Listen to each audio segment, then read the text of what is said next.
नमस्कार. 30 दिवस 30 कवितांच्या आपल्या चॅलेंजमध्ये आज मी तुम्हाला 8वी कविता ऐकवणार आहे. ती नक्की तुम्हाला आवडेल. तुम्ही लाईक, शेअर, सबस्क्राईब, कमेंट करताल. तुम्हाला नक्की मोटिवेशन मिळेल. तर मना मना उघड तू दार ही कविता मी तुम्हाला ऐकवणार आहे. तर कधी कधी आपल्या मनाची स्थिती, मनाची अस्वस्थता, आसपासची परिस्थितीतून आपण थोडेसे त्रस्त होतो आणि त्यातूनच नवीन नवीन विचार सुचतात. तर त्यातूनच मला ही कविता सुचलेली आहे. तर अशीच कविता मंगेश पाडगावकरांची ही चिवताई रागावली आणि जगावरती तिने दरवाजा बंद करून घेतला तिचा. तर त्याच्यावरती मंगेश पाडगावकरांनी भारी कल्पना केलेली आहे, चिवताई चिवताई दार उघड. तर त्या टाईपच मी माझ्याच मनाच्या स्थितीवरती मना मना उघड तू दार ही कविता केलेली आहे. तर ऐका. मना मना उघड तू दार, असं दार लावून इतरांवर कावून तुझी घुसमट थांबेल का?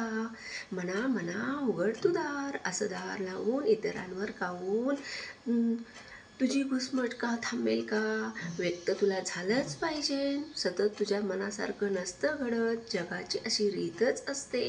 व्यक्त तुला झालंच पाहिजे, सतत तुझ्या मनासारखं नसतं घडत, व्यक्त तुला झालंच पाहिजे, अशी जगाची रीतच असते.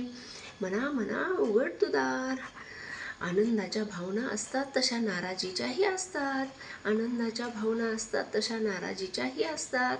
सरळ सरळही नसतं सगळं, होत राहतंही मना वेगळं.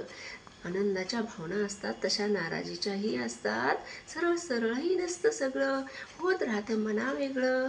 म्हणून काय दुःख मानायचं असतं, म्हणून काय दुःख मानायचं असतं. मना मना उघड तू दार. भलं बुरं जायचं विसरून, भलं बुरं जायचं विसरून तुझं दार खुलंच ठेवायचं. मगच आनंदाचा श्वास घेशील मोकळा. तुलना करत नसतं बसायचं, खिल्ला फुलला तरच आनंद मिळेल तुला.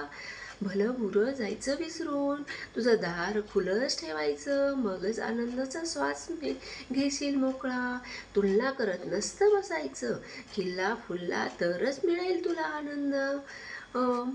मना मना उघड तू दार. तर कशी वाटली? लाईक, शेअर, सबस्क्राईब करत चला. धन्यवाद.